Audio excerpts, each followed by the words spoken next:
بسم الله الحمد لله والصلاة والسلام على رسول الله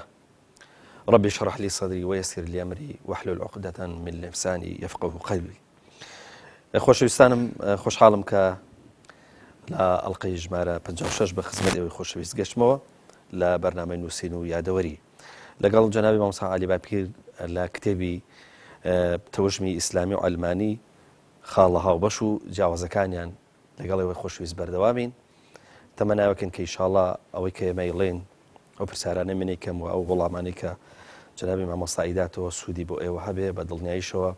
ئەوەی کە ئێمە بیسومانێتەوە الحەمدوللا بەرنامەکە سوود بەخشە. ئەمەش بۆ ئێمە جێگای خۆشحاڵیەوە هانمانەدا لەوەی کە ئینشاءڵڵا ئەوەی کە بکرێ بەردەوام بین. مامۆستا جاریشکە بەخێر بیت. زۆر سپاس کاک پیاوەندی، ئێوەش بەخێر بێن. سپاس دەکەیت. مامۆستا لە پێشێکی ئەم کتێبەدا شتێک بۆ من سەرنجڕاکێش بوو، ئەویش ئەوەیە کە جەنابەت باسی خۆگۆڕین یاخود گۆڕانکاریەکەیت دوای ئەوەی کە ناشاریتەوە بێزاریەک لە ئەو واقعە دەرە بڕیت ئەو واقعی کە هەیە. تەمانەوە لە پێشێکیە ئەم پێشێکیە وەکو باسمان کرد 10 ساڵ لەمەوە بەر ئەم پێشێکی نووسراوە. 10 ساڵ لەمەوە پێش جەنابەت قسە لەسەر واقعەکە کردووە و هەروەها جۆرێک لە بێزاریت پیشانداوە، هەم کە ئەڵێن بێزاری حتمما بێزاری بە ناوی خۆشت و بە ناوی با بڵێن خەڵکی هەرێمی کوردستانیشە، چونکە دەسەڵاتەکە وەکو پێویست نییە. قسەکە لەسەرەوەیە کە باز لە خۆگۆڕینەکەی بۆ هەردوو تەوژمەکە بە تەسەووری بن، ینی هەم بۆ تەوژمی ئیسلامی هەم بۆ تەوژمی ئەلمانی و باوەڕ دوایە کە بۆچی خۆگۆڕین گرنگە، بۆچی گۆڕانکاری گرنگە، ئەیدەیتە پاڵ ئەوەی کە ئینسان بەرخوردی ئەوە ئەکا واتە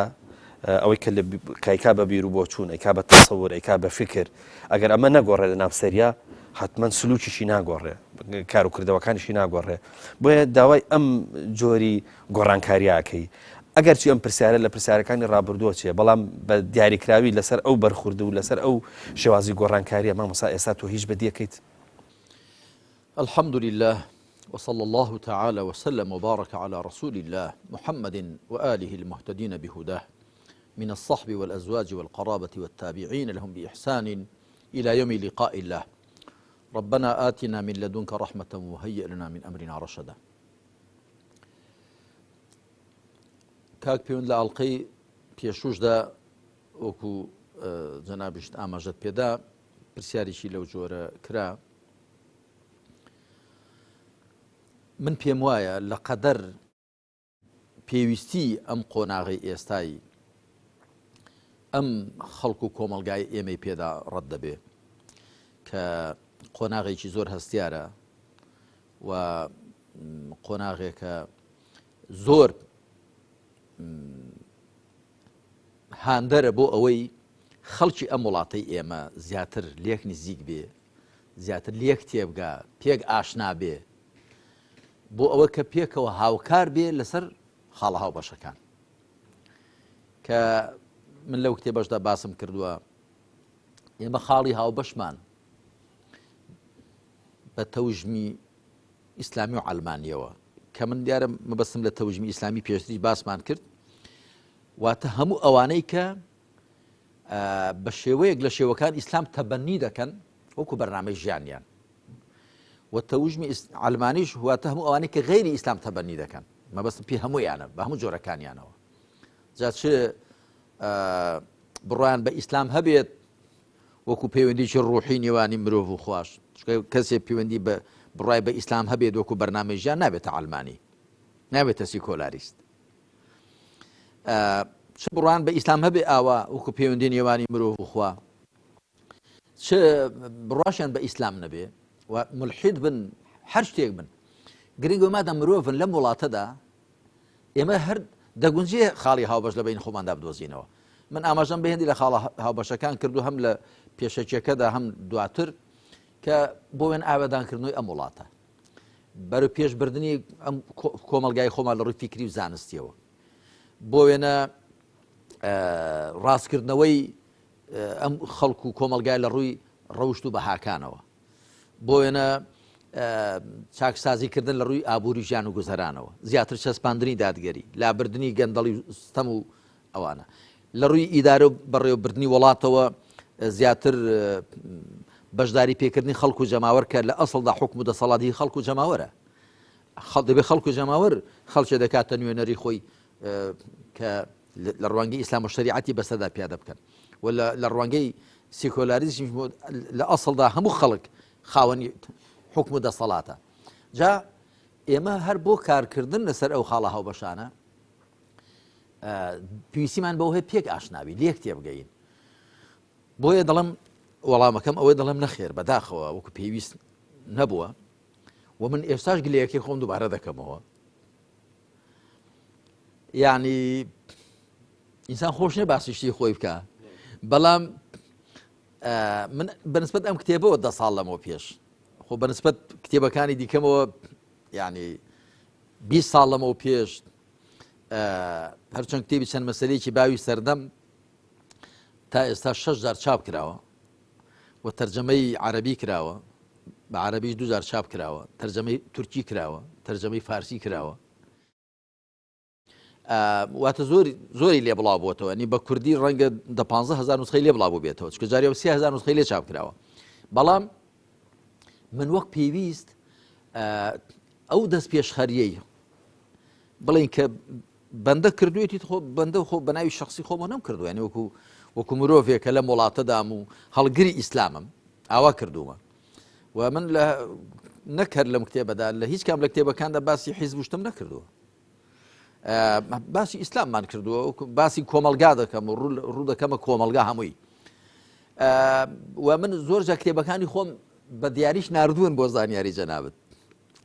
بۆ زۆر لەوانەی کە خەڵکی سیاسینە کە هاتوون بۆ لام وەکوشاند لە هەموو حیزبەکان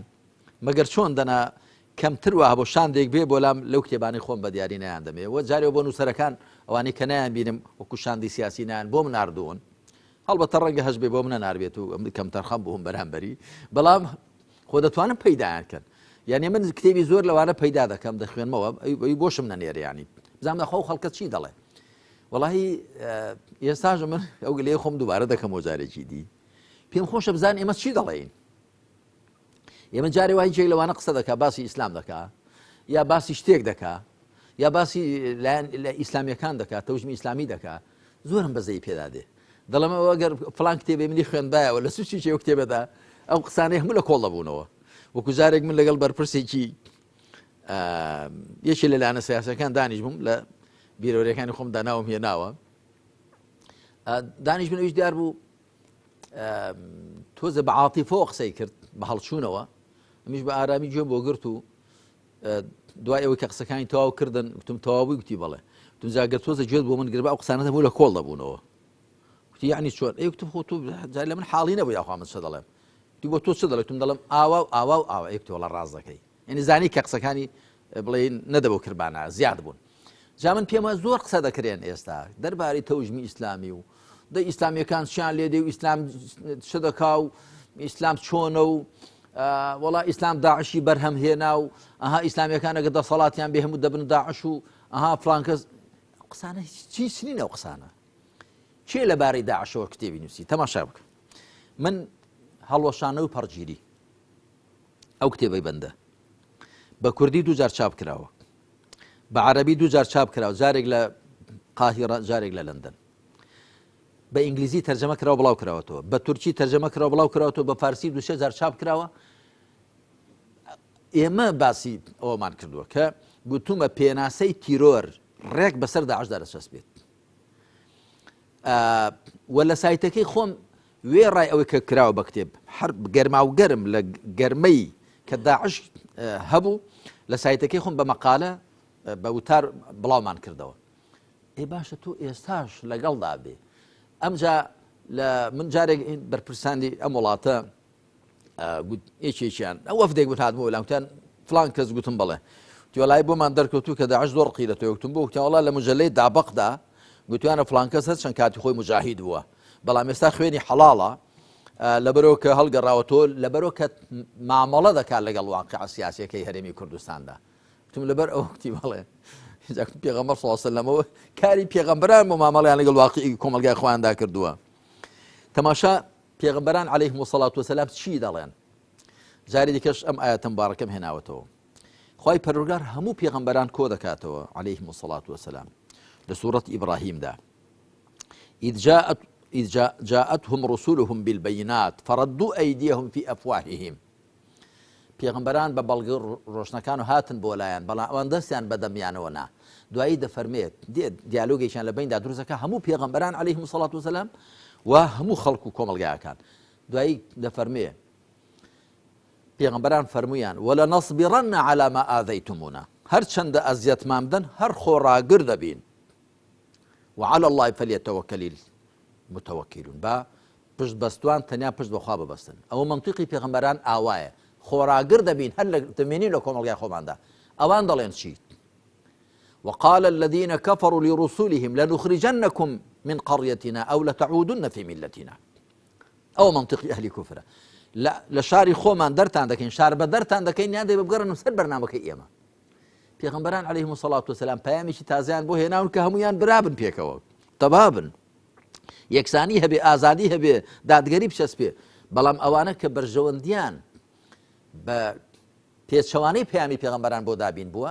قبوڵ ناکەن پەیامی پێغەمبەران بچەسپێ دەڵێن چی یان دەرتان دەکەین یا دێ بگەڕێنەوە مەبەستم ئەوەی کاکە پەیوەند بەڕاستی من چاوەڕوانیم هەیە ئێستاش لەگەڵدا بێ وەکو گوتم هەیە حقیقەت ینی خەڵکێکی زۆر چاوپێچی لەسەر چاولات چووە و پێشم وایە ئێمە نابێ بەو چاوەش تەماشا بکەین کە ئەوەی کە ئیعلانی هەڵوێستی خۆی ناکا بەرامبەر بە تەوژمی ئیسلامیان بەرامبەر بە ئیسلام پێمان وابێت چاوپێچی لەسەر چاولا نەچووە هەیە چاوپێچکەکەی لا چووە چەشمەندازی ڕوون بووە دەزانێ ئیسلام چییە دەزانێ ئێمە چی دەڵێن دەزانێ ئێمە چیمان دەوێت بەڵام یا ناوێرێت حیزبەکەی جەمعەکەی ئەو خەڵکە کە ئەو لەگەڵیانە هێندە تەنگ نەزەرن هێندە دڵگچکەن هێندە عەقڵ گچکەن قبوڵ ناکەن نەفەرێکیان گوێ بە قسەی خەڵکێکی دیکە بگرێت یاخود لەبەر نوێران نییە لەبەر بەرژەوەندیە بەرژەوەندی وادابین دەبێت لەوێ بمێنێ لەوێ بێت دڵی لەگەڵ تۆیە وەکو سوپایەکەی یەزید كانت قلوبهم مع حسين وسيوفهم مع يزيد دڵیان لەگەڵ حسێنی بوو شمشێرەکانیشان لەگەڵ یەزیدی بوون فغلبت سيوفهم قلوبهم شمشێرەکانیان بەسەر دڵەکانیان دەزاڵ بوون دەشیان کوشت و بۆشی دەگریان ئێستا خەڵکێکی دژی ئێمەیە دەزانین لەسەر حەقی جا بەڵام من پێم وایە کە کاتی ئەوە هاتووە هەموو لە چاو بە خۆدا بژێڕینەوە ئەوەی لە ئاڵلقەی پێشوشدا باسە کرد گوتە کەسێک گەنجێکی وایە بە حەقەدەم گوێم لە قسەشتی نەبوو نازانم بەڵام کەسێک بڵێت ئیسلام دینی شمشێرە و ئیسلام دینی قووەتە و ئیسلام دینی زەبر و زەنگە باشە چی لەو ئاەتە مبارەکە دەکات یا ئەیها الذین آمنوا ادخلوا في السلم كافة ولا تتبعوا خطوات الشيطان ئەی ئەوانەی بڕواتان هێناوە هەمووتان وەرنە نێو ئاشتیەوە و دوای هەنگاوەکانی شەیطان مەکەون پاشان وإن جنحوا للسلم فاجنح لها ئەگەر باڵیان بۆ ئاشتی شۆڕ کە تۆش باڵی بۆ شۆڕکە لە ڕاستیدا ئیسلام هەر ئیسلام بۆ خۆی لەسەر چێشی ئیفعالە ئیسلام ئەسلەمە یوسلم و ئیسلاما فهو مسلم ئیسلام زانانی یعنی چی یعنی هاتنە نێو ئاشتی ئیسلام لەسەر چێشی ئیفعالە یعنی هاتنە نێو ئاشتی ئەسلەمە واتە هاتە نێو ئاشتی مسلم واتە کەسێک کە هاتۆتە نێو ئاشتی و سەلامەتیەوە نێو تەبعیەوە سەلام بۆچی ئیسلام سەلامی کردو بە شیعاری مسلمانان ئەسسەلام عەلەیکم وەڕەحمەت الله هەر کەسێک دەیگەیە ئاشتیت لەسەر بێ واتە لەلایەنی منەوە سەلامەتی ڕەحمەتی خوات لەسەر بێ بەڕەکاتی خوات لەسەر بێت خوای پەروەردگار دەفەرمێ یا ئەیها الذین آمنوا دەفەرمێ إذا ضربتم في سبيل الله فتبينوا ولا تقولوا لمن ألقى إليكم السلام لست مؤمنا ئەگەر جەنگ و جیهادتان کرد چاو ڕوونکەنەوە کەسێک سڵاوی لێکردن مەڵێن تۆ بڕوات نەهێناوە مەبەستمەوە کە ڕەنگە کەسێک کە قسەیکی واش دەکات دوور نییە لە شێوەی مسلماندا خرابێتە نێو قاڵبی ئیسلامەتی و بۆ ئیسلامی پێناشیرنکەن هەروەکو داعش ئەو دەزەڕبەی داعش لە ئیسلامیدا بە تایبەت لە تەوژمی ئیسلامی هاوسەنجیدا چێ هێندە زەڕبە لێداوە کاکە دوژمنانی تو هەرچەند قسە بکەن دەڵێن دوژمن ئیسلامە بەڵام وەختێک کەسێک دێت ختمەکەی پێغەمبەر بەکاردێنێ عەلەیهی سەڵات وەسەلام ئاڵاکەی پێغەمبەر بەکاردێنێ ڕیش و سیمای مسلمانەتی بەکاردێنێ ئەوە قسەکەی ڕەواجی دەبێ. جاری کەس لەمای باسم کە ڕۆژێ مامەسایە کات مەلای کات بۆلام وتی مامۆستا گوتم بڵێ وتی وڵی فلان کەس دەدی بۆ دەڵێن ناحەزە بەرامبەر بە ئیسلام کابراایەکە لەو کەناڵوشتانە قسە دەکا بەشای سێەوەی نازام ناوی بێنم گوتم وتی وڵی زۆر دیفاع لە ئیسلام دەکا گوتم چۆن وتی وڵا گوتوێتی کاکە ئەوەی داعش دەیکەن ڕێک ئیسلام وایە کاکە قسە بە داعش بڵێن ئیسلام ئەوە ئیسلام وای گوتووە ئیسلام وا دەڵێ گوتی بەڕاستی زۆر دڵخۆزە بۆ ئیسلام ئەو کابرایە بیستوش مەزەمی دەکەن دەڵێن هەڵگەڕاوەتەوە چونکە دژی ئیسلامە گوتم بۆ تۆ پێت وا بۆ ئەو قسانە بۆ دیفاع لە ئیسلام دەکا گوتی بەڵێ گوتم جەنای مامۆستا لێ حاڵی نەبووی گوتی چۆن گوتم دەیەوێ بڵێ داعش خراپنی هەر ئیسلام بەخۆی خراپە گوتی چۆن ئەی گوتم چۆن قسەکەی ئاوایە دەیەوێ بڵێ بابە گلەی لە داعش بکەن هەر ئیسلام بەخۆی بە کەڵک نایە جا ئەوەندی داعش توانی ئیسلام پشێوێنێ نەکەر لێرە لە ڕۆژ ئاوا لە ئەوروپا لە دنیا ئێستا خەڵکێک کە هەڕیش ببینێ ڕەنگە بسڵەمێتەوە. جارێک بۆم باس کردی ڕۆژێک بەرپرسێکی بڵێ مەسیحیەکان هاتبوو بۆ لام ئاویش ئەو لافیتە ئێمە بینی بۆ ئەمیری کۆمەڵی ئیسلامی بە عەرەبی قسەی دەکرد لە بەرپرسی مەسیحیەکانی شیمالی عراقیانی بە مووسڵ و هەموویەوە گوتی مامۆستا گوتم بەڵێ بەش بە عەرەبی گوتی گوتم بەڵێ گوتی وڵای کە هاتم چاوم بە وشەی ئەمیر کەوت تۆزێک داسڵەشیم فەقیرە ئەوە نەبوو کە داعش دەریان کردبوون لە مووسڵ گوتم گوتی بەڵام دوای کە لەگەڵت دانیشتن و ئەو ئایەتەشم خوێندەوە وما ئەرسەلناکە ئیلا ڕەحمەتە للعالەمین لەسەر سەری خۆت هەڵدواسیوە گوتم گوتی وەڵا تۆزێک کە قسەشت بۆ کردم تۆزێک ترسەکەم ڕۆیی جا پیاوێکی قسە خۆشیش بوو ئەمیشتم وەڵی جا چ بکەینەوە بەداخەوە مسلمانی خراپۆکە زۆر ئیشتی ئیسلامیان شێواندووە یەکێک لەوانە وشەی ئەمیر و جا ئەمجا مەسەلەن ئەو ختمی پێغەمبەر عەلەیهی سەڵات وسەلام ئاڵای ئیسلام و قورئان و ناوی شەریعەت و ناوی دەوڵەتی ئیسلامی شێواندوویانە کاکە بەخوا هیچی ئەوەی کە ئەوان کردیان هیچی بەو شێوەیە کە ئیسلام دەڵێ. مامۆستا لەسەر چەمکی چاکە شتێک ناوی چاکەی گشتیە ئەگەر ئەو ئاەتە بە نمونە بێنینەوە کە خوای گەورە فەرمێ وتعاونوا على البر والتقوى ولا تعاونوا على الإثم والعدوان. يعني بر ناكري مثلا بنشتكي مشترك بين النوان يعني ما بس مو ام آيات الرهاية يا اخو آياتك خصوصيتي هي بو بس بو مثلا نواني مسلمان وكاري مسلمان رقخا مثلا او الرهايتي شي كانيه كهموما لسبر ركا كوب كاتو لسخرا باش مثلا آيات جمارة دوية لسورة المائدة بلى تماشای بکەم من لە هەندێک لە کتێبەکانی خۆم گوتم ئەم ئاەتە باشترین بەڵگەیە لەسەر ئەوە کە ئیسلام فەرمان دەکات بە شوێن کەوتوانی کە دەست پێشخەر بن بۆ چاکەکاری لەگەڵ هەموو خەڵک بە مسلمان و نامسلمانەوە بۆ تەماشا ئەم ئاەتە بکە ئەوەی ئەو ڕستەیە لە ئاەتی ژمارە دوودا هاتوو يا أيها الذين آمنوا كونوا قوامين يا أيها الذين آمنوا لا تحلوا شعائر الله ولا الشهر الحرام ولا الهدي ولا القلائد ولا آمين البيت الحرام يبتغون فضلا من الله ورضوانا وإذا حللتم فاصطادوا ولا يجرمنكم شنآن قوم أن صدوكم عن المسجد الحرام أن تعتدوا وتعاونوا على البر والتقوى ولا تعاونوا على الإثم والعدوان واتقوا الله إن الله شديد العقاب. أم آية فرمان ذاك بروادارا أي أواني برواتان هنا لا تحل شعائر الله ولا الشهر الحرام ولا الهدي ولا القلائد مانجا حرام مكان حلال مكان شر يعني تدا مكان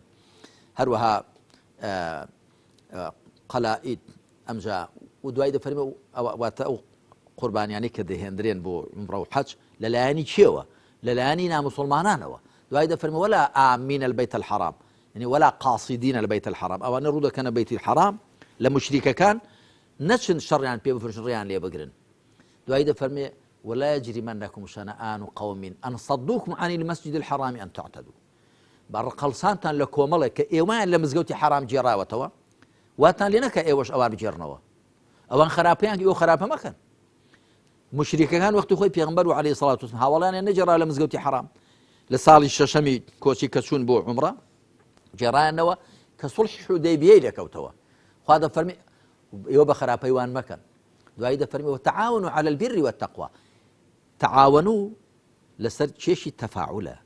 واتە لەگەڵ بەرامبەرەکانتاندا هەر شتێک کە بیڕە و تەقوایە هاوکاری لەسەر بکەن. بیر هەر شتێکە بۆ خەڵک باش بێ، تەقوا هەر شتێکە پارێزکاری تێدای بەرامبەر بەخوای پەروەردگار، کەواتە هەر شتێک بۆ نێوانی خۆتان و مرۆڤەکان باشە و بۆ نێوانی خۆتان و خوا باشە هاوکاری لەسەر بکەن لەگەڵ ناموسڵماناندا. ئەجا وەکو بڵێ قسە دێنێت تەماشا بکە کاکە پەیوەند، چونکە من ئێستا لە تەفسیرە کوردیەکەم گەیشتمە سوڕەتی ئەلفەتح کە جوزئی 26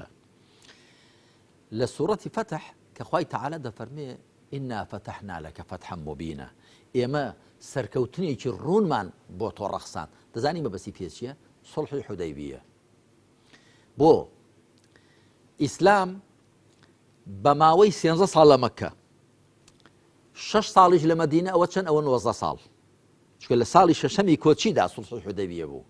ئەوی لە ئەنجامی چیدا ئەو سڵحە بوو؟ پێغەمبەر عەلەیهی سەڵات وسەلام خۆی و 1400 کەس، لە ڕیواتێک دەدەڵ 1300 لە ڕیوات 1500 گرنگەوە 1400 کەس یا ئەو دەوروبەرە لە هاوڵانی بەڕێزی چوون بۆ عومڕە. قوڕەیش ڕێیان پێگرتن وتیان ڕێنادەین بێن بۆ بابە بۆ خواپەرستی دێن، ئەوە تا قوربانیمان لەگەڵ خۆمایەوە نەخر ڕێنادەین. مانەوە مفاوەزەیەکی دوورودرێژی لێکەوتەوە، سەرنجام بەو سڵحێک گەیشتن کە ناوی لێنرا سڵح الحودەیبیە، کە حودەیبیە 2-3 میل لە مەکەوە دوورە، چەند میلێک لە مەکەوە دوورە. لەوێ ئەو پێکات نەبوو، جا زانایان دەڵێن تەماشا بکە. ئەو سڵحە هێندێ مەرجی تێدا بوون زۆر قورس بوون لەسەر دڵی هاوڵان.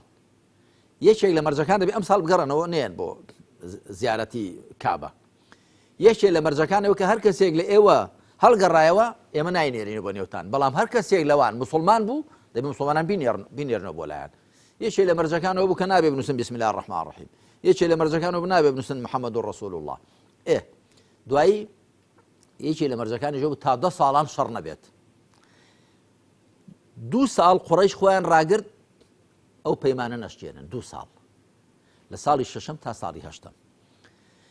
لە ساڵی شەشەم 1400 کەس لە خزمەت پێغەمبەردا بوو صلی الله علیه وسلم. لە ساڵی هەشتم کە قوڕەیش پەیمانەکەیان شکاند و پێغەمبەر صلی الله علیه وسلم چوو مەکەی ئازاد کرد، چەند کەس لە خزمەتیدا بوون؟ 10,000 کەس. مێژونووسانی ئیسلام دەڵێن ئەها ئیسلام لە سڵح و سەفادا لە کاتی ئاشتی و تەباییدا چەند گەشە دەکا؟ بە 19 ساڵان 1400 جەنگاوەر لە خزمەت پێغەمبەردا بوو صلی الله علیه وسلم. بەڵام لە ماوەی 2 ساڵدا کەمتریش مسلمانان بوونە 10,000 کەس. دوای 2 ساڵی کەشی پێچوو بوونە 100,000 کەس لە حەجەت الوداعدا. کاکە ئیسلام لە ئاشتیدا گەشە دەکا، ئیسلام لە تەباییدا گەشە دەکات. ئەو فیکرەیە کە بە قووەت نەبێ ناتوانێت بچەسپێ لەبەرەوەی باڵتیلە پوچە، لەبەرەوەی کە لەگەڵ عەقڵی سەلیم و لەگەڵ زگماکی مرۆڤدا ناگونجێ، لەبەرەوەی بەرژەوەندی خەڵک دابین ناکا، لەبەرەوە کە بەرژەوەندی حیزبێک یاخود عەشیرەتێک یاخود بنەماڵەیەک دابین دەکا. بەڵام ئاینێک لە خزمەت هەموو بەرژەوەندی هەموو خەڵک دابێ، هی دنیا و دوار ڕۆژیان، هی ڕوح و جەستەیان، هی تاک و خێزانیان پێویستی بە قووەت ناکە بیسەپێنێ، پێویستی بە قووەت دەکا کە قەوارە سیاسەکەی بۆ بپارێزێ. بۆیە پێغەمبەر عەلەیهی سەڵات وسەلام قووەتی لەکوێدا بەکارهێنا؟ بۆ فەرزکردنی ئیسلام؟ نەخێر، بۆ پارێزگاریکردن لەو قەوارە سیاسیەی کە لەسەر بناغەی گرێبەستی کۆمەڵایەتی دروست بووە، پەیمانی یەکەم و دووەمی عەقەبە. بۆیە لە ئەو قسەیە کە جەنابەت باست کرد پرسیارەکەت کە هاوکاری یەکدیکردن لەسەر چاکە، وشەی بیر لە قورئاندا واتە هەر شتێک بۆ خەڵک بەسوودە، هەر شتێک بۆ خەڵک بەسوودە. ئێستا دابینکردنی مافەکانی مرۆڤ، ئازادی، دادگەری کۆمەڵایەتی، ئاوەدانی بۆ هەموو کەس بەسوود نییە؟ ئێ مسڵمانان دەبێت لە هەموو کەس دەستیان درێژتر بێ بۆ هاوکاری بۆ چەسپاندنی ئەو شتانە کە بۆ هەموو مرۆڤایەتی باشن. زۆر باش. مامۆستا لە پێشەشی چاپی سێمە لە خاڵ یەکەمە باس لەواکەی کە هەر کام لە تەوژمی ئیسلامی و تەوژمی ئەلمانی واقعن کەس ناتوانێت کەڵکەڵی ئەوە هەبێت کە یان بڵێن ئەو بۆ چوونە فەرز کاب کە بڵێن هەر هیچ کام لەمانە مەسەلەن بوونیان نییە. قسەکە لەسەرەوەیە ئەم دوو تەوژمە هەردووچیان واقعین، ینی مەبەست چییە و هەروەها ئەمە چ گرنگێکی بۆ ئەوەی هەیە کە بۆ تێگەشتنی ئێمە هەیە لەوەی کە بزانین هەر کام لە ئەم دوو تەوژمە لەسەر خاچێکن کە پێی کوترێت کوردستان لەناو مەسەلەن بۆن من هەرێمی کوردستانە دێن و دەچین هەرێکان جەماوەری خۆی هەیە قبولکردنی مەسەلەن بەرامبەر ینی ئەم ئیسلامی کە بزانە کە تەوژمی ئەلمانیش هەیە ئەلمانیش کە بزانە تەوژمی ئیسلامی هەیە هەرچەندە ئێستا مامۆستا ینی بە حەقیقەتێک بڵێن لەسەر زاری هەندێک لە ئەلمانیا بە وجدانەکان بە تابەتی من قسەم لەسەر نووسەرەکانیان هەیە باس لەوا کرێ بۆ نمونەیە ئەڵێ ینی دوو تەلەڤیزۆن بە نمونە هێنێتەوە ئەڵێ تەلەڤیزۆنی پەیام یا تەلەڤیزۆنی سپێدا کەمتر باسی بابەتە نەتەوەی و بابەتە نیشتیمانی و خزمەت گوزاریەکان ناکات لە گەلی کوردستان و لە زاگرۆس و نازان فڵان ویسان یعنی قسەکە لەسەر ئەوەیە هەر کام لەم دوو تەوژمە واقعا لە هەرێمی کوردستان و ئیش لەسەر ئەوواکەن کە ڕاستەکەی ینی خزمەتی خەڵکی خۆیان بکەن قسەکە لەسەرەوەیە مامۆستا ئەم دوو تەوژمە درکردنی ئەوەی کە هەردووچیان واقعا چ سوودێک بە ئێماگەی وڵاو سوودە دەگەیەنێ کە تۆ زانیت بەرامبەرەکەت هەیە دەبێ مامەڵەی لەگەڵدا بکەی بەڵام تو هەر لە خەیاڵی خۆدا بە نەبووی دابنی ینی ئەو شوێنی ئەو لێتی بە بۆشایی دابنی دەتەوێت شتێکی لێ دابنێت تو دەڵی بۆشاییە بۆیە کە تۆ دانت بەبوونی بەرامبەرەکەت داهێنە مامەڵەی لەگەڵدا دەکەی ئێمە بە نادیدەگرتنی یەکدی و بە نەخوێندنەوەی یەکدی یەکەم پێچەوانی واقع دەجوڵینەوە و پاشان کەسێک بەرامبەرەکەی نادیدە دەگرێ بیان و دەداتە دەست بەرامبەرەکەی ئەویش ئەو نادیدە بگرێ جا ئێمە ئەگەر بوونی یەکدینە سەلمێنین چۆن دەتوانین پێکەوە هاوکاری بکەین چۆن دەتوانین پێکەوە مامەڵە بکەین بۆ هێناندی خاڵە هاوبەشەکان کاتێک بوو کە من لەو کتێبەشدا ئاماژەم پێداوە کە عەلمانیەتی حوکمڕان عەلمانیەتی باڵادەست عەلمانیەتێک کە وڵات بەڕێوە دەبا بۆی عەلمانیەکانی کە مەزڵوم واقع نەبن هیچی بەدەست نەبێت کابرا لە دانوان ئاویشی بەدەست نییە بیکەین بە نەخواردوو لە سمێڵان مەیوو بێنی هەرچی ئەو حیزبانەی کە حوکمڕانن پارتی وێچێتی بە ناوی عەلمانیەت تۆ دەکەن و هیچیشی ناچێت و نەسەر عەلمانیەت و نەسەر ئیسلامەتی و نەسەر هیچ بەڵکو هەر هەڵقڵاوی بەرژەوەندە ناشەرعەکانی خۆیانە بێنین ئەوە لەسەر خەڵکێکی دیکەی عەلمانی حساب بکەین ئەو معنە زوڵممان لەوان کرد ئێمە دەبێت نە زوڵم بۆ خەڵک بکەین نە زوڵم لە خەڵک بکەین جا وەختێک کە تۆ دێنی ئەو نادیدە دەگری ئەویش هەیە لە ڕاستی دەمانە تۆ ناتوانانی مامەڵەیەکی ڕێک و پێک و ڕاستی لەگەڵدا بکەی کاک پەیوەند من زۆر جار گوتومە کە ئێمە زۆر جار لەم وڵاتی خۆماندا هەر نەتەوەی کورد زۆر جار بە دوور لە مەسەلەی عەلمانیەت و ئیسلامیش زۆر جار ئێمە هێزی یەکدیمان سفر کردوێتەوە لە هەندێک لە کتێبەکاندا ئەو نمونەم هێناوەتەوە یاری گوریز پسڕچێنە هەیە کات خۆی بە پشتێن کردویانیان بە گوریز بیست لەولا تێدەنووسێن بیست لەولا بە دوو ئاراستەی پێچەوانەدا ئەگەر دەدەن ئەگەر بیستن ئاوە قووەتی ئەو چل نەفەرە کە بە دوو ئاراستەی پێچەوانەدایە دەرەنجام زین چی لێ دێتەوە سفر دەبێتەوە ئەوە لەکوێ ئەو چل کەسە بە یەک ئاراستەدا قووەتی خۆیان بەدەکا قووەتی چل کەس و ئەوە لەکوێ میکەنەوە سفری کەنەوە ئێمە زۆر جار خۆ هێزە کوردەکان لە خەباتی نەتەوایەتی و نیشتیمانیدا هێزی یەکدیان سفر کردوێتەوە بۆیە من ئەو کتێبەم نووسی لە حەقیقەتدا بۆی ئێمەش وەکو ئیسلامی و عەلمانی چیدی هێزی یەکدی سفر نەکەینەوە وەرە کاکە عەلمانی تۆ من پێم وایە هێندێشتت هەیە لای ئێمەش هەیە بە شێوەی چاکتر هەیە لە ئیسلامەکە ئێمەدا هەیە بە شێوەی چاکتر باشە تۆ قەیناکە ئیسلام تەبەنی ناکەی لە سەشتی خۆت بە بەڵام وەرە بابزانی کە ئەوەی کە تۆ دەیڵێی ئەوەی کە بەلای تۆ گرنگە تەمەن لەو حەوت بوارەدا کە باسم کردووە بە تایبەت لە بواری حوکمڕانیدا مەسەلەن بەیشی لەوانە وڵات دەسەڵات پیرۆز نییە دەبێت پیرۆزی لێدا بڕنین جا من لێرەدا گوتومە عەلمانیەت دەڵێت دەبێت پیرۆزی لە دەسەڵات دابڕنین بەڵام ئیسلام دەڵێ هەر دەسەڵات هەر پیرۆز نییە هەتا پێویستکەلی دایڕوتێنی هەر ئەسڵان بەرگێکی پیرۆزی هەر لەبەر نییە دەسەڵاتدارویش مرۆڤێکە وەکو باقی ئەو مرۆڤانە کەواتە ئەسڵان ئەرچی لێداڕنینیشت لە کۆڵ دەکاتەوە ئەگە ئیسلام تەبەنی بکەیت ئەرچی لێداڕنینی پیرۆزی لە دەسەڵاتت لە کۆڵ دەکاتەوە دەڵێ با بە تۆ پیرۆزنی لە ئەسڵدا بەڕێزی بەڵام پیرۆز نی جا هەروە لە ڕووی ئابووریەوە لە ڕووی کۆمەڵایەتیەوە لە هەموو ڕۆکانی دیکەوە لە ڕووی زانستی فیکریەوە با کابرای عەلمانی مەسەوانە زانێت کە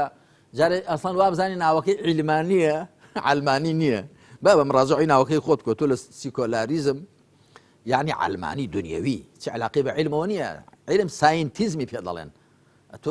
سیکۆلاریزمی کاکە لائیک جارێ ئەسڵان لە ناوەکەی خۆت چاک تێبگە یەک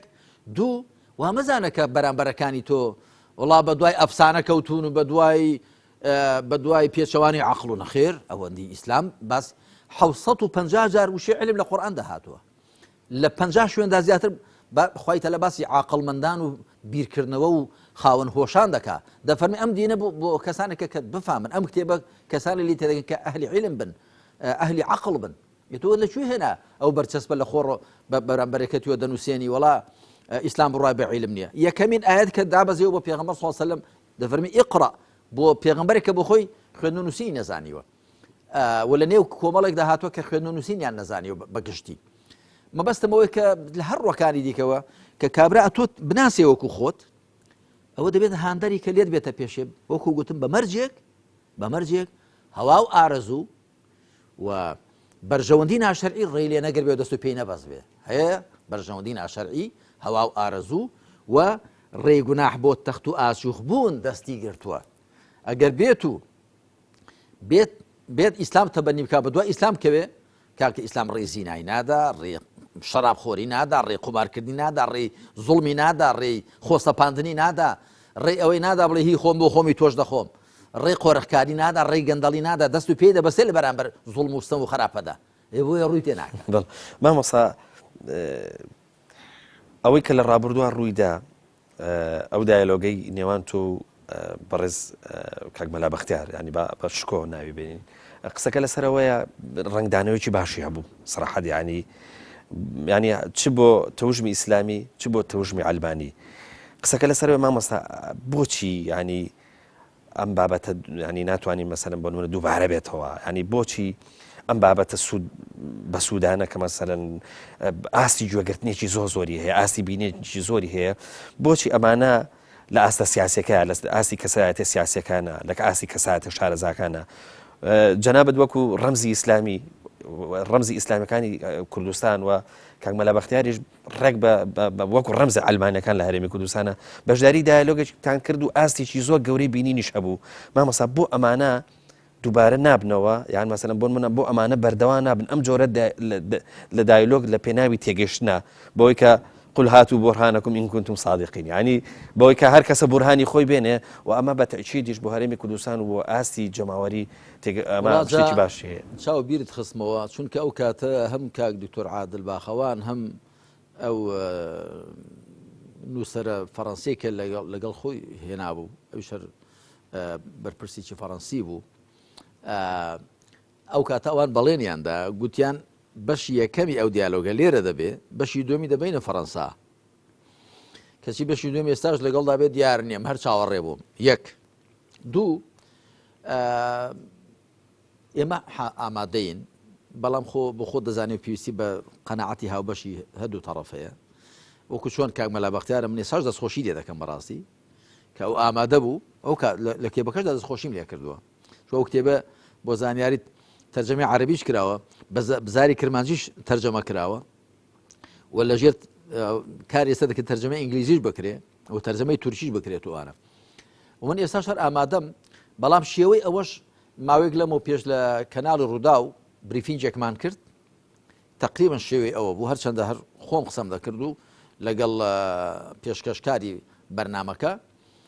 بەڵام دیسان باسی واقعی ئێستا بوو و باسی واقعینەتەوەی کورد بوو وەزی عێراق و هەرێمی کوردستان و ناوچەکە ینی پێشنیارەکەتم پێ چاکە و منیش هەموو ئامادەیەکم هەیە بۆ کەسێک کە هاوکوف بێت ئەمە نەخێر کەسێک ڕاست بێتەوە گەنە ئێمەش کەسێکی لە قەدەر خۆی بۆ دەنێرین هەرچەند ئەو کاتەش من تێبینی هەبوو خەڵکێک پێیان وا بوو کە من نابێ لەگەڵ کاک مەلا بەختیار بەڵام گوتم نا مادام ئەویش سکرتێری یەکێتی نیشتیمانی کوردستانە و بۆکو جەنابیش ڕەنگە یەکێک بێت لەو ڕەمزانەی کە زۆرترین شتی نووسیوە لەبارەی عەلمانیەتەوە و لەبارەی واقعی نەتەوەی کورد و هەرێمی کوردستان بەتایبەت لە ڕوانگەی عەلمانیەوە چکە دوایی هەموو کتێبەکانی خۆی بۆ من نرد کاک مەلا بەختیار مامۆستا خۆی بە عەلمانی کردەیە زانێ ینی بەڵێ ئەمی ژمارەیەکی باش کتێبم بۆ ناردن جا ئەگەر کەسێکی دیکە هەبێ بۆ شوێ هەر کاک مەلا بەختیار ئامادە دەبێ بەشی دووەمی جا هەر لە ئێرە دووبارەکەینەوە بیبینە فەڕەنسا لەسەر داوەتی کە عادل باخەوان و ئەوان یا هەر کەسێکی دیکەی وەکو ئەو وەڵام من هەموو ئامادەیەکم هەیە و من بە باشیشی دەزانم ئەوە بە باشیشی دەزانم کە ئێمە بە زمانێکی شارستانیانە بە زمانێکی تەباییانە بە زمانێکی ڕێز لە یەکدیگرتن بێنین هەر کەسە کاڵای خۆی بخاتە ڕوو هەر کەسە و بشگەڕین بۆ خاڵە هاوبەشەکان چکە من لەوێشدا باسم کردووە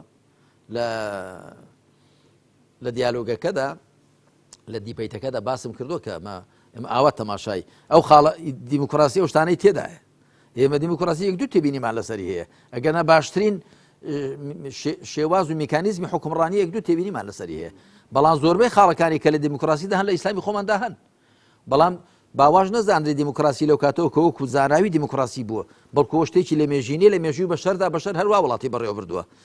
و مەسلەی سیکۆلاریزم باسم کردووە کە ئێوە لەکوێ سیکۆلاریزمن فەرموو لە ڕۆژ ئاوا ها سیکۆلاریزم ئەو خاڵە ئیجابی ئەو بەرهەمانەی بووە کوا بەرهەمەکانی ئێوە لە وڵاتەدا مامۆستا هەر لە بابەتی ئەو سێڕوونکردنەوەی کە لە پێشێکی کتێبەکە هێناوتە کە بە حەوت خاڵ هێناوتە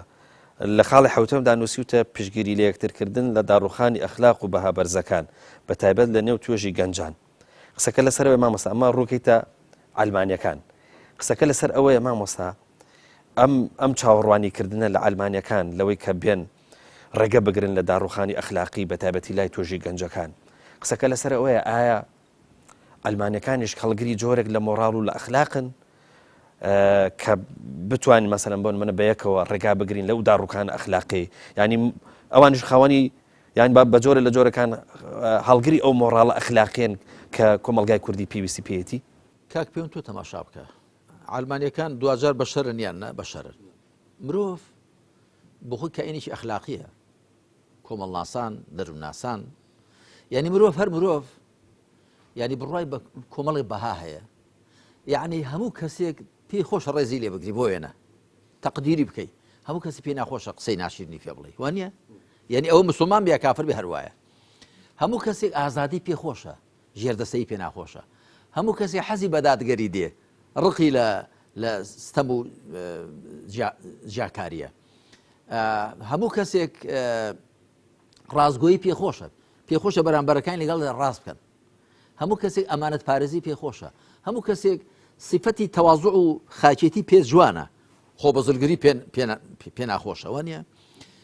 و بەڵێ ئەخلاق ڕەوشت بە چەمکە ئیسلامیەکەی لە ڕوانگەی ئیسلامەوە دیارە زۆر فراوانترە و زۆر وردەکاری زیاتری تێدایە هەر لە مەسلەی نان خواردن و بەر و مەجلیس و بەرگ و پۆشاک لەبەرکردن و هەڵس و کەوتی کۆمەڵایەتی و خێزانی هەمووی تێدایە مەرج نییە لە سیکۆلاریزمدا ئاوا ورد بێتەوە یاخود ئاوا بۆ هەر بوارێک یا بۆ هەر هەڵس و کەوتێک ڕەوشتێکی باش دیاری بکرێ بەڵام دوجار ئەوانش مرۆڤن و وەکو هەر مرۆڤێک من پێم وایە بڵێ لەگەڵ ئەوانیجا خاڵی هاوبەش هەیە لە ڕووی ڕەوشتیەوە لە ڕووی ئەخلاقیەوە تۆ ئێستا تەماشا بکە ئەگەر بەو شێوەیەکی ئێستا دەست دراوەتێ و بەداخەوە حکمڕانانی ئەلمانی یا بەناو ئەلمانی و سیکۆلاریسی ئەم وڵاتەش خۆیان لێ کردوتە کەڕەی شەربەت بەڵکو کەناڵە نەوتیەکانیان ئەو کەناڵانەی کە بە پارەی حرام بە بەرهەمی ونکرا و بزرکراوی ئەم وڵاتە دەگەڕێن بە پارەی بەلێشاو بەسەر کارکتەرەکانیاندا دەڕێژن ئەو کەناڵانە چی دەکەن کاریان چییە چ کەناڵە ئاشکرایەکان کە دیارە هی حیزبن تەمویل دەکرێن چ کەناڵە پەنهانەکان کە بە حساب دیار نییە چێ تەمویلیان دەکا و چێ پاریان پێدا بەڵام بە لێکۆڵینەوە دەزاندرێکیان لە پشتەوەیە کاریان چییە کاریان بریتێ لە زیاتر داڕوخاندنی ڕەوشت و ئەخلاق ئەوە گەنجەکانمان ئەوە دەبینی باشە کە تو 10 ساڵی کرد دوای ئێستا بێنە بەرچاو ئایا کوڕکشەکانی ئەم وڵاتە بەرەو کوێ دەچن ئەگەر بەو شێوە کە دەستیان داوەتە نێرگە لە کێشان و بەکاریان مادە سڕکەرەکان و بەو شێوە کە دەستیان دەست دراوەتە لێک هەڵوەشانەوەی خێزان و خەریکە ڕێژەی تەلاقدان و جیابوونەوە لە ڕێژەی هاوسەرگیری زیاتر بێ ئەگەر بەو شوێ کە دەست دراوەتێ بە نەخوێندەوارکردنەوەی خەڵک یعنی تەماشا دەکەی لە زانکۆیەکان کەسێ بەرپرسی زانکۆیە کەسێک دەبێتە بەرپرس لە زانکۆیەک لە کۆلێژێکدا کە تەنیا ئیمتیازی ئەوەیە کە سەر بە فڵان حیزبە علمی پێنیە هیچی پێنیە و پاشان ئەو یەکێتی قوتابیان و مەسەلەن خوێندکاران و ئەوانە تەماشا دەکەی ئەستا حیساب بۆ مامۆستا ناکە حیساب بۆ عەمید ناکە حیساب بۆ هیچ ناکە بۆ ئەوە کۆبوونەوەی حیزبی هەیە ئەوە بەرەو کوێمان دەبا لە ڕووی زانستیەوە میلەتەکەمان بەرەو دووە هاتوتەوە لە ڕووی ڕەوشتیەوە لە ڕووی خێزانیەوە لە ڕووی کۆمەڵایەتیەوە لە ڕووی سیاست بردنەوە هەموو کایەکانی ژیانەوە سیاسەتی حیزبی هەڵبەتە نەک سیاسەتێکی ڕەشید کە بۆ هەمووان وەکو یەک بێ ئەمە تۆ تەماشا بکەی ئەو هەمووی داڕوخانی ئەخلاقە تۆ تەماشا بکە کاکە پەیوەند لە هەڵبژاردنەکاندا یعنی ئەگەر زۆری دابنی سەتا چلی خەڵکی هەرێمی کوردستان بەشداری هەڵبژاردن بوو بۆ هەرێمی کوردستان و بۆی بەغداش سەتا چل ئەی باشە ئەو سەتا شەستە قەناعەتی نەماوە بە پرۆسەی سیاسی قەناعەتی نەماوە بۆی کە ئەو هەڵبژاردنانە تعبیر بکەن لە قەناعەتی ڕاستەقینەی خەڵک لەبەر تەزویر و فرتوفێڵ و گزیکاری تومانە خەڵک سەلب دەکەی خەڵک بێهیوا دەکەی خەڵک بێمتمانە دەکەی بە واقعە سیاسیەکەت بۆیە ئەمانە هەمووی دژی ڕەوشتن ئاخر هەندێک کەس پەیوەندوارە زانێ ڕەوشت هەر ئەوەیە کە ئافرەتێ سەرپۆشی بەسەرۆ نەبوو وەڵاو شتێکی ناڕەوشتی کردووە ئەوەی تەزویر دەکات ناڕەوشتی نیە یا وەرزانێ ڕەوشت تەنیا پەیوەندی بە گەدە و داوێنەوە هەیە یا بە هندێک بە لایەنی جینسیەوە هەیە درۆکردن لەگەڵ خەڵک بەڵێندان بە خەڵک و جەماوەر و دوای ڕاستەکردنی ئەو بەڵێنانە و پاشان سیاسەتی کار لەگەڵ خەڵکدا ئەوە پێچەوانی ڕەوشت نییە ئەو هەموو گەندەڵیە ئەو هەموو قۆرەخکاریە ئەو هەموو حیزب و خزب بە ملیار لێرکردنە لەسەر حیسای بە ڕەشۆرکردنی خەڵک ئەوە پێچانی ئەخلاق نییە ئەی زۆڵمکردن خوای پەروەردگار ئەخلاقی خراپی بەگشتی پێ ناخۆشە بەڵام ئەمن تەنیا بینی و مخوای پەروەردگار لە دوو شوێن لە قورئاندا لەعنەت لە زاڵمان دەکا ئەلا لعنة الله على الظالمين لە سوورەتی هوددا فلعنة الله على الظالمين لە سوورەتی الأعراف دا يعني خوا لعنەتی لە زاڵمان کردو دەی باشێ سات و زوڵم نابینی لە وڵاتی ئێمەدا خێر و بێری ئەم وڵاتە وەختێک لە دەستی چەند ماڵێکدا لە دەستی حیزب و خزمدا قۆرەخ دەکرێت لەسەر حسابی ڕەشەوتکردنی خەڵک لەسەر نەبوونی ژێرخانی لە وڵاتەدا لەسەر نەبوونی جادە و ڕێگەوبانێک کە خەڵک کاتێ پیان دەڕۆ ژیانی سەلامەت بێ لەسەر حیسابی ئەوە کە خەڵک هەمووی بە خواردنی ئێکسپایر و بە دەرمانی ئێکسپایر کە بەرپرسەکان دەیهێنن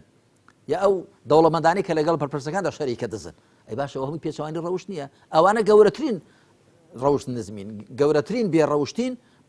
لە ڕوانگەی ئیسلامەوە ئەنجا بەڵێ ئافرەتێکیش کە سەردا ناپۆشی ئەویش ئەوە هەڵەیەکی ڕەوشتی کردووە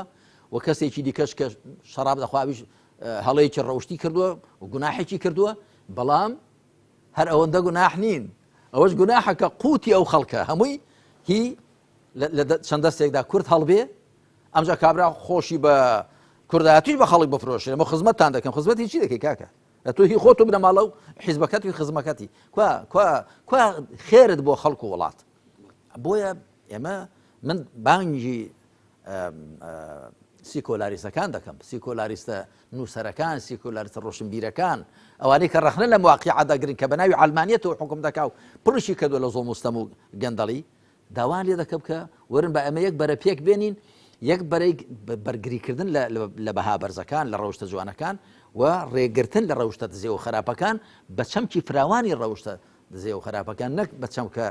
تەسکەکەی کە لە مێشی خەڵکدا هەیە مامۆستاوەزانم دوو خولەکم ماوە کۆتا پرسیارم سەبارەت بە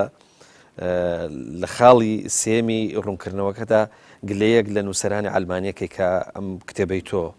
یاخود با بڵێنەوەی کە لە کاتی خۆیان بە وتار بڵاوت کردوتەوە نەبوو بە جێگای سەرنجی ئەویان کە چەند شتێکی لەبارەوە بنووسن ینی لە کاتێک ئەمە بابەتێکی زۆر گرنگ بوو دەبوو ئەوانش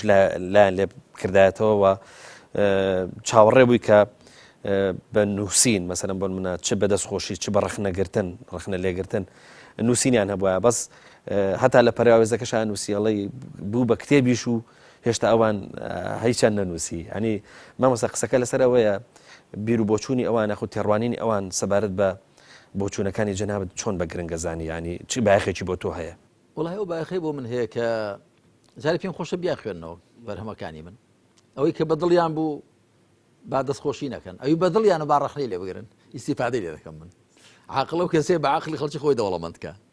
زانا و کەسێ بە زانیاری خەڵک خۆی دەوڵەمەندکە ئەمن پێما هۆکاری سەرەکی کاک پەیوەند ئەوەیە زۆر لەو برادرانە چاوپێچیان کەوتۆتە سەر چاو تەموژێکیان لە بەرچاوە پەردە و نێوانێکیان کەوتۆتە بەرچاو ڕێیان لێ دەگرێت کە بزانن لە دەرەوەی وان چ باسە وەکو چۆن لە نێو خەڵکی مسلماندا هەندێک مەشتەڕەب و مەسلەک هەیە دەزانی جەنابەت پێویست ناکە ناو بێنم هەندێک مەشتەڕەب مەسلەکێک هەیە مزگەوتێکی هەیە و شوێنێکی هەیە و خومەڵە خەڵکێکی لە خۆی هاڵاندووە و ئیدی وەرزان مسلمانەتی هەرەوەندەیە و دنیا هەرەوەندەیە دەڵێن کاتی خۆی من کاتی خۆشی تەوان لە گەڵوی ماخۆ بزدان و کاتی لە ڕژێم قاچاق بووم یەک دوو ساڵەیە مەلا بووم بۆیە ئەو بیرۆرێ بجەرم و خراپنی ئینشاڵڵا پێیان ناخۆش نابێ دەڵێن یەکێکی ماخۆ بزن واتە قەومەکە پێیان دەگوترێ ماخۆ بزن ئەگەر ناشوێنەکە پێ دەوتێت گەڵوو ینی شی و دۆڵ یەکێکی خەڵکی گەڵوی ماخۆ بزان دێتە سەر گردێکی لێیە بە دیوی دووگۆماندا دەڕوانێت کە پێ دەوترێت پشتدەرە ڕەخا جا دووگۆمانی لێ زەنگڵان مەمکان جەلکان پیرانان لەو لای گرتک توێتی خزمینە وەرن گوتیانە چییە گوتێتی ئەو دنیا هەموو لێرە منم زانین دنیا بەس باخۆ بزنانە دنیا هەموو لەوێ دەشتەیە وڵای من لە داوەلە برادەرانی عەلمانی دەکەم چی دیکەوەکە و خزمەی گەڵوی ماخۆ بزنان وانە زان دنیا هەر ئەوەندەیە کە خۆیان دەیبینن